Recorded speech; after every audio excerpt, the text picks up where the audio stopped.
Hello everyone, welcome to pen paper. मैं Kapil pen paper पर आपका स्वागत करता हूं।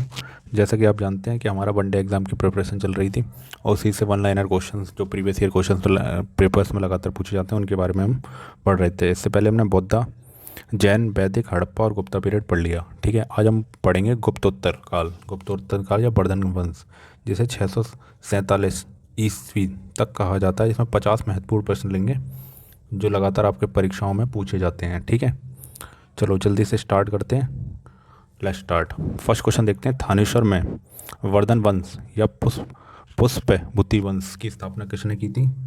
तो आपकी स्थापना करी थी किसने? पुष्पभूति वर्धन ने। ठीक है, थानेश्वर में वर्धन वंश की स्थापना किसने करी थी? पुष्पभूति वर्धन वंश। नेक्स्ट क्वेश्चन देखते हैं। सूची 1 और 2 को मिलाना है आपको। सूची 1 में राज्य दे रखे हैं और सूची 2 में राजधानी दे रखी है। ठीक है, तो राज्य वर्धन, मौखरी, वाकाटक और मैत्रक। राजधानी है थानेश्वर, कन्नौज, पुरिका और बल्लभी। ठीक है, वर्धन की जो राजधानी थी वो आपकी थानेश्वर थी। मौखरी की जो राजधानी थी वो आपकी कन्नौज। वाकाटक की राजधानी पुरिका और मैत्रक की जो राजधानी थी वो थी बल्लभी। ठीक है, नेक्स्ट क्वेश्चन देखते हैं। सूची 1-2 को मिलाना है। राजवंश और राजा दे रखे हैं। ठीक है, राजवंश और राजा दे रखे हैं। राजवंश आपका वर्धन, मौखरी, वाकाटक और मैत्रक दे रखा है और राजा यहाँ के भटार, किशान वर्मन, विंध्य शक्ति और पुष्प शक्ति दे रखा है। ठीक है, तो आपका जो वर्धन है, वर्धन जो थे, वर्धन के राजा थे पुष्प शक्ति। ठीक है, वर्धन के राजा कौन थे? पुष्प शक्ति। मौखरी के राजा थे विंध्य शक्ति और वाकाटक के राजा ईशान वर्मन और आपके मैत्रक के भटार्क। ठीक है, नेक्स्ट क्वेश्चन देखते हैं। कदम्ब राज्य की स्थापना मयूर शर्मन ने की थी। उसने अपनी राजधानी बनाई थी। ठीक है, मयूर शर्मन ने कौन सी राजधानी बनाई थी? तो इसने बनाई थी वैजंती या बनवासी। ठीक है, ये साउथ इंडिया में पड़ता है। नेक्स्ट क्वेश्चन देखते हैं। निम्नलिखित में से वह अंतिम बौद्ध राजा कौन था जो संस्कृत का महान विद्वान था? तो संस्कृत का महान विद्वान था हर्षवर्धन। ठीक है, अगला क्वेश्चन देखते हैं। हर्षचरित किसके द्वारा लिखी गई थी? हर्षचरित बाणभट्ट के द्वारा लिखी गई थी। ठीक है, नेक्स्ट क्वेश्चन देखते हैं। हर्षवर्धन के समय में कौन सा चीनी तीर्थयात्री भारत आया था?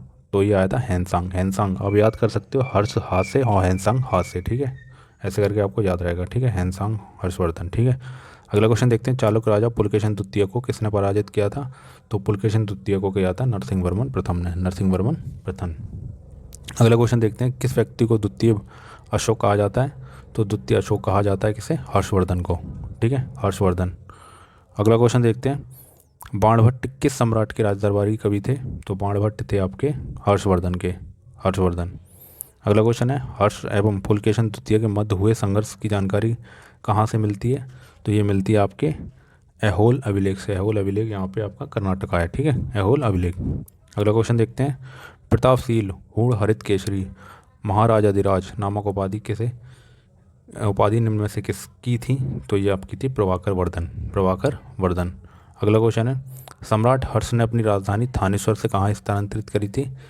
तो अपनी थानेश्वर से जो राजधानी स्थानांतरित करी थी वो कन्नौज करी थी। ठीक है, अगला क्वेश्चन देखते हैं।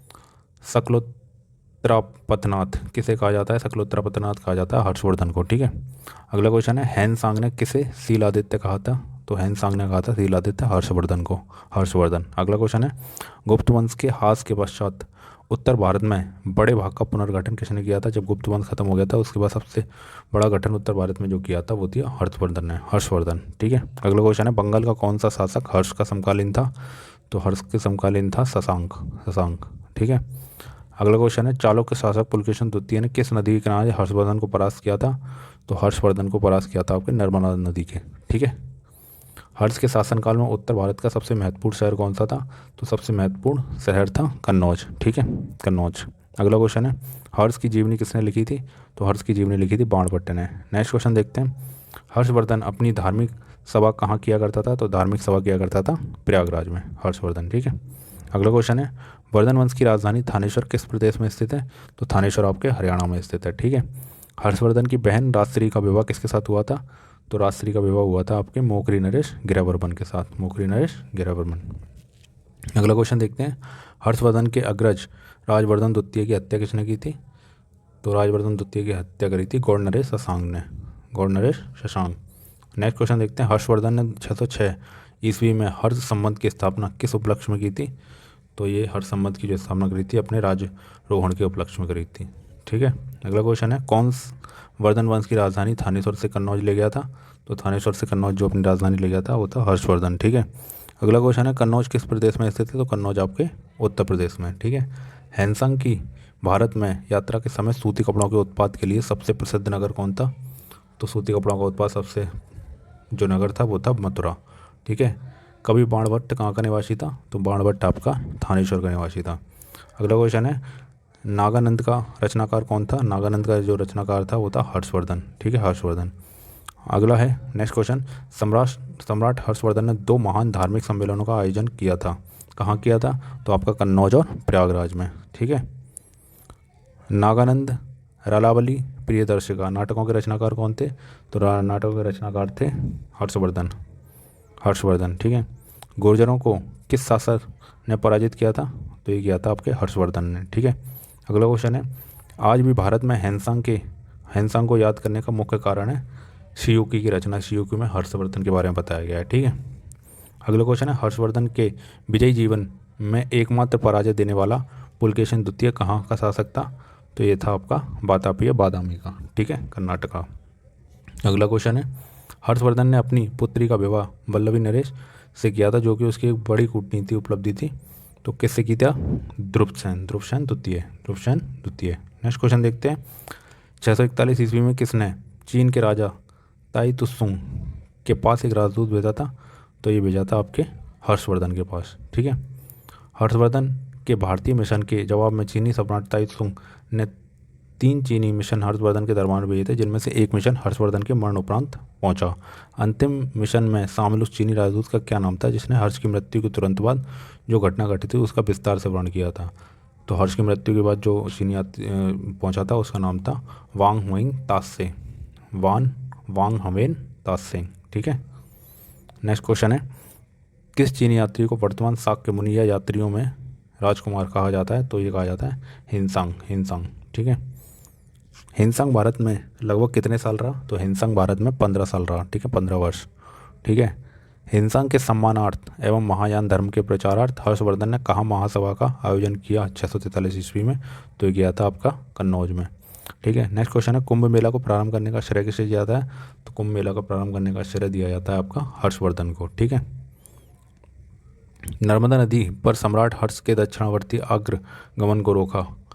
तो दक्षिणवर्ती आगमन को रोका था वो पुलकेशिन द्वितीय ने हर्ष के। ठीक है।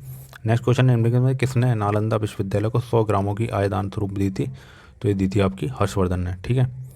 सूची 1-2 को मिलाना है आपको। सूची 1 में रचना दे रखी है, सूची 2 में रचनाकार। ठीक है।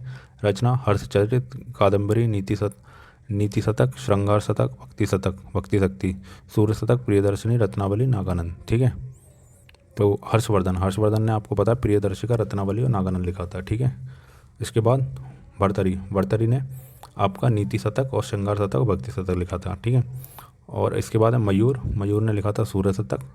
और इसके बाद बाणभट्ट ने आपका हर्षचरित और कादम्बरी लिखी थी। ठीक है। अगला क्वेश्चन देखते हैं निम्नलिखित में से कौन हर्षवर्धन के दरबार से संबंध नहीं था? तो संबद्ध नहीं था हर्षवर्धन के। देखो बाणभट्ट था, इसकी जीवनी लिखी थी, भर्तरी भी था, मयूर भी था, कौन नहीं था? कालिदास नहीं था। ठीक है। अगला क्वेश्चन है कथन 1 और 2 दे रखा है। हर्ष ने किसी नवीन शासन प्रणाली को जन्म नहीं दिया। ठीक है। हर्षवर्धन ने गुप्त शासक प्रणाली को कुछ संशोधनों के साथ अपनाया। ठीक है, ये सही है, ए और आर दोनों सही है, कोई नवीन प्रणाली नहीं थी, वही थी बस नवीन कुछ संशोधनों के साथ। अगला क्वेश्चन है कौन सा सुमेलित नहीं है? अवंती हर्षवर्धन का प्रधानमंत्री था। ठीक है। कौन सा सही सुमेलित है? ठीक है, सही सुमेलित बताना है आपको। अवंती हर्षवर्धन का प्रधानमंत्री था, बिल्कुल सही है। सिंहनाद महासेनापति था। कुंतल सेनापति था अश्वसेना का। तो यानी सारे के सारे सही है, उपयुक्त सभी। ठीक है। किसका कथन है कि भारत के लोग गर्म मिजाज के हैं, उन्हें जल्दी गुस्सा आ जाता है परंतु ईमानदार होते हैं, भारतीय स्वच्छता प्रेमी हैं? ठीक है। तो ये किसने कहा था? हैंसांग ने कहा था। ठीक है। अगला क्वेश्चन देखते हैं अग्रहार का अर्थ क्या होता है? अग्रहार कहते हैं ब्राह्मणों को दिए जाने वाला कर मुक्त भूमि अनुदान, अग्रहार कहा जाता है। ठीक है। अगला क्वेश्चन है घंटी यंत्र या तुला यंत्र का प्रयोग होता था। तो घंटी यंत्र या तुला यंत्र का प्रयोग होता था खेती की सिंचाई के लिए, खेत की सिंचाई के लिए होता था। ठीक है। अगला क्वेश्चन देखते हैं दक्षिण भारत के संदर्भ में एरीपत्ती का अर्थ है। तो एरीपत्ती जो थी जलाशय की भूमि को कहा जाता था, जलाशय की भूमि। ठीक है। नेक्स्ट क्वेश्चन देखते हैं हर्ष के काल में भू राजस्व की सीमा कितनी थी?